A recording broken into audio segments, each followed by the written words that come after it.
Well, hello folks. So I got a cold foam cappuccino. So this comes with no sugar or anything. So I added some sugar-free.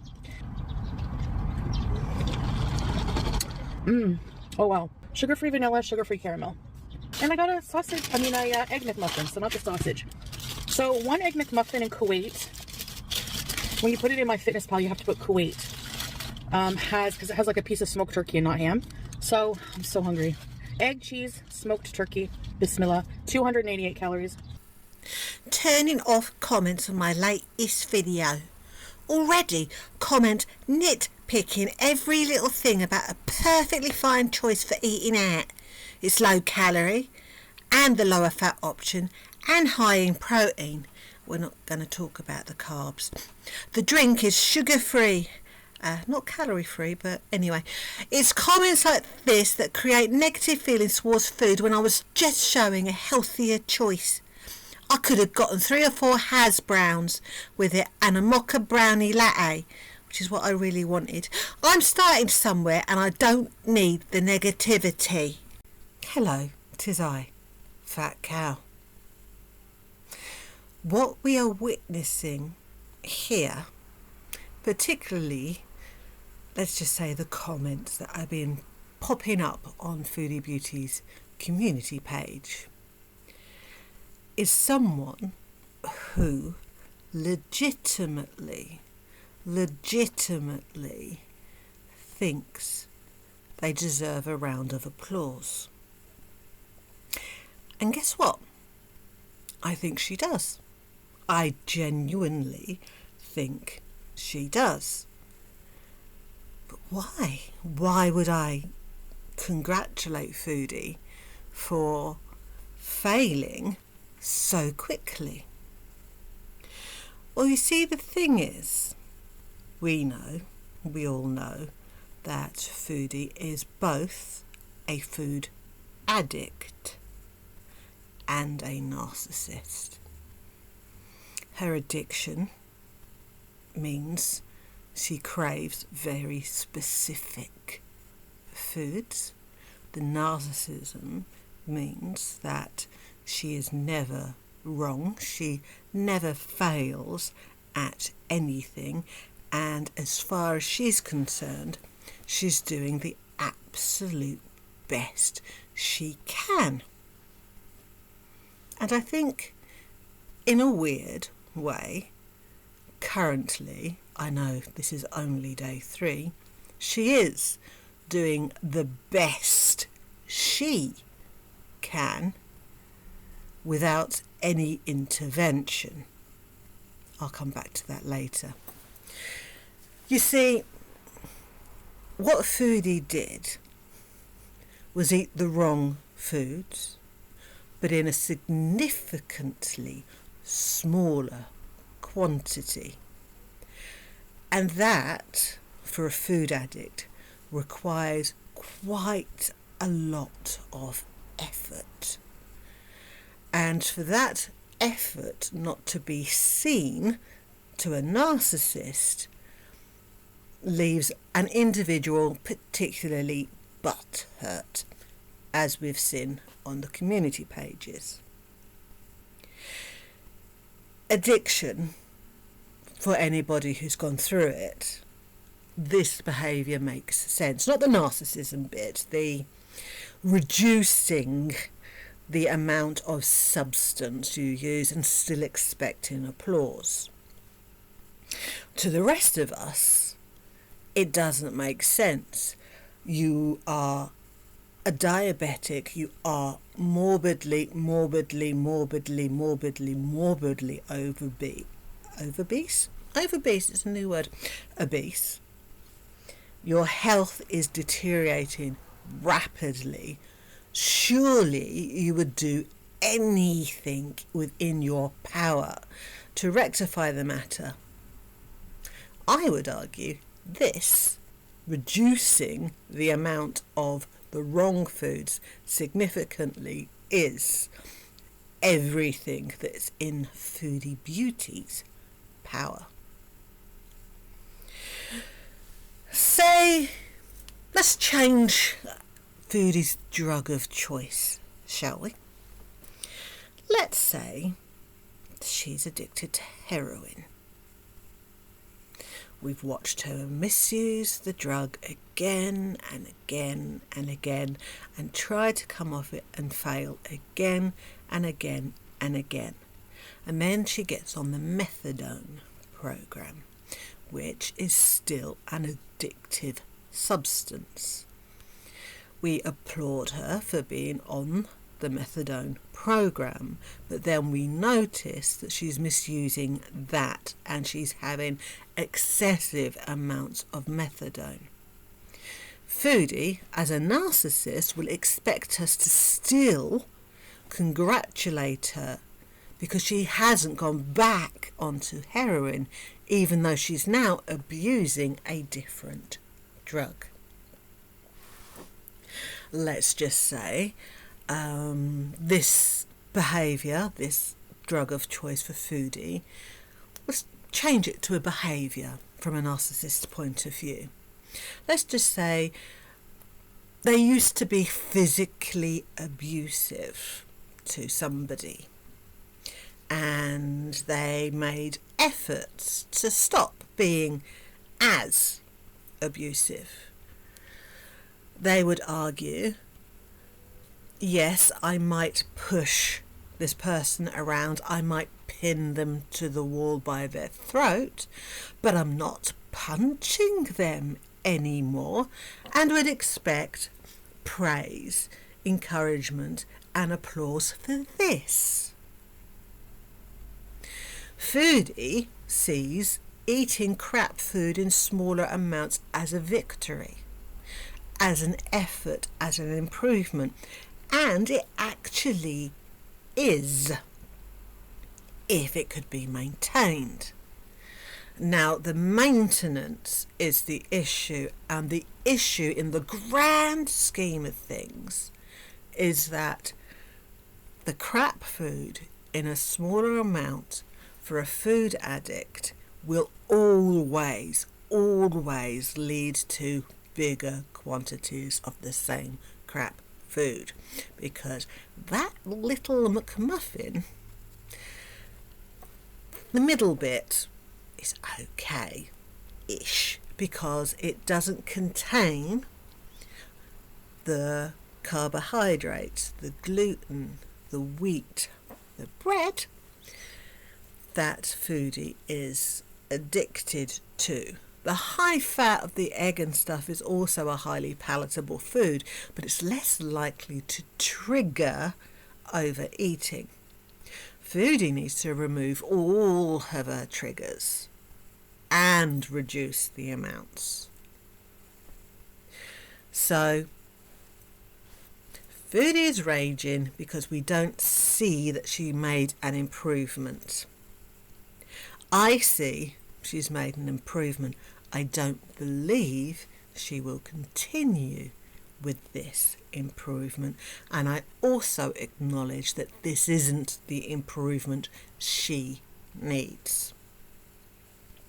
Foodie will not be able to do this without intervention. Additionally, she can have all the doctor's help in the world, but if she is at home under her own devices, she will not be able to do this. She is at that stage of addiction where rehab and intervention and inpatient treatment is her last hope. It's her only hope. But this, even if it happened, even if, is not going to work for Foodie. And that's because of the narcissism. Foodie believes she knows better. On my £600 life, there was a particular individual who had an enabling mother. I think he was called Craig, but I could be wrong. He has subsequently passed. And he, at the time when we first met him, weighed £1,000. Dr. Now decided he needed to be admitted for inpatient treatment immediately. While he was in inpatient treatment, he lost, I think, £200. Before being approved for surgery, though, Dr. Now said, you've got to go home and you've got to show me you can do this on your own. You've got to do this without supervision.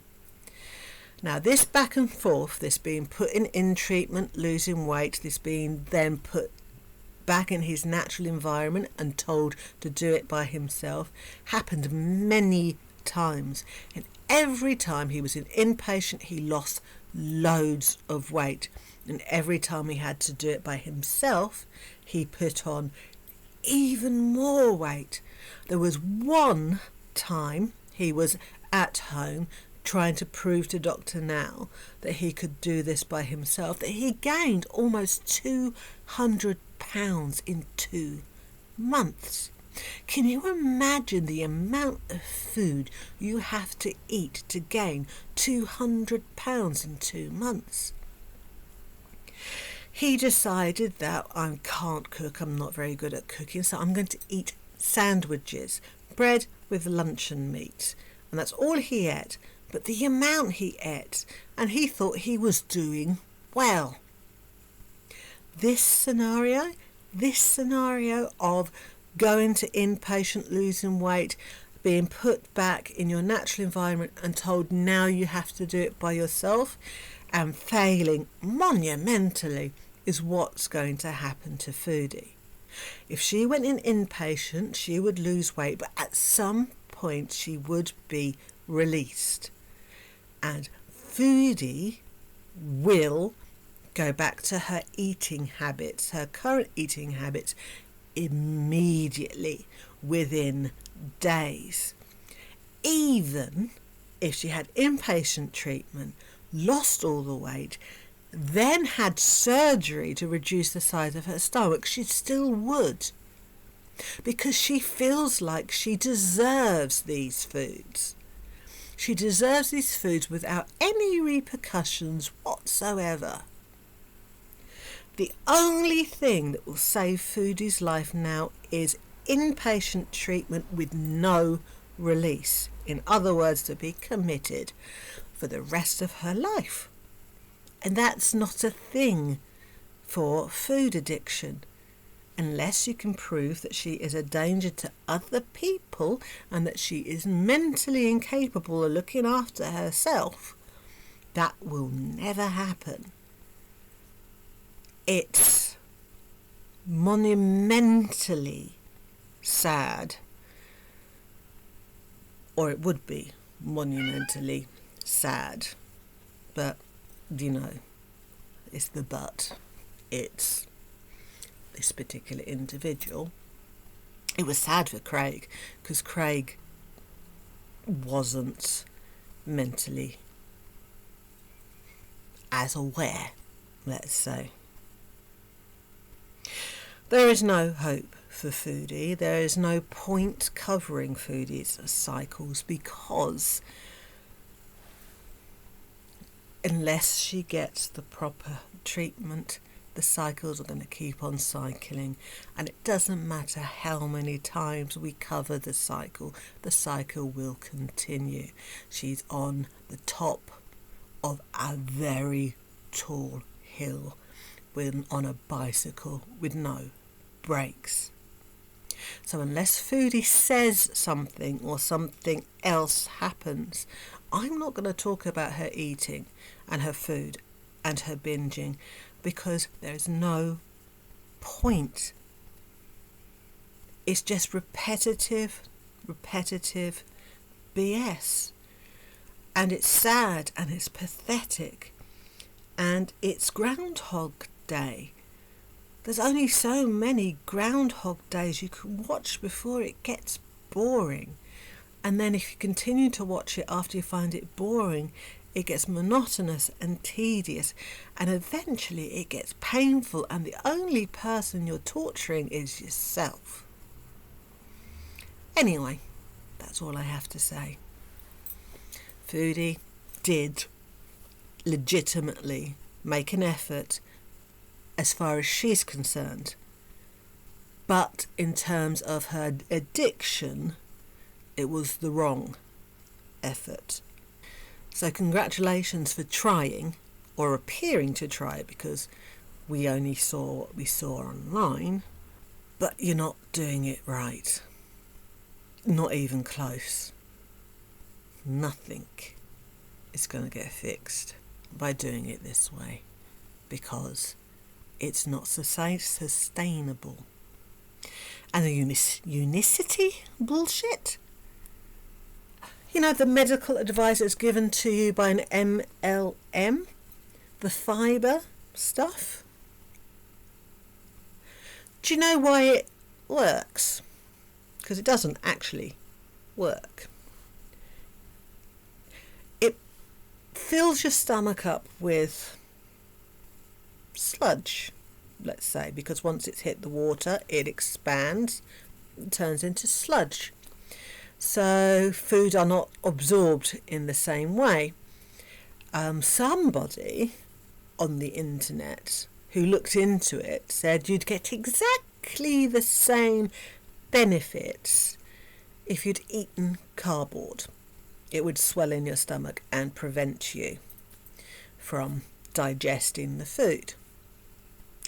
However, one of the side effects of Unicity, one of the side effects of this thing that you think's going to save your effing life, foodie, is it aggravates IBS, causes diarrhea, gas and stomach cramps, much in the same way as eating cardboard would. So you who is fecally incontinent and often has accidents, will be deliberately putting something in your body that causes these things to people whose digestive system is a lot healthier than yours. You are going to be volcanic. I mean, not the smartest decision you can make.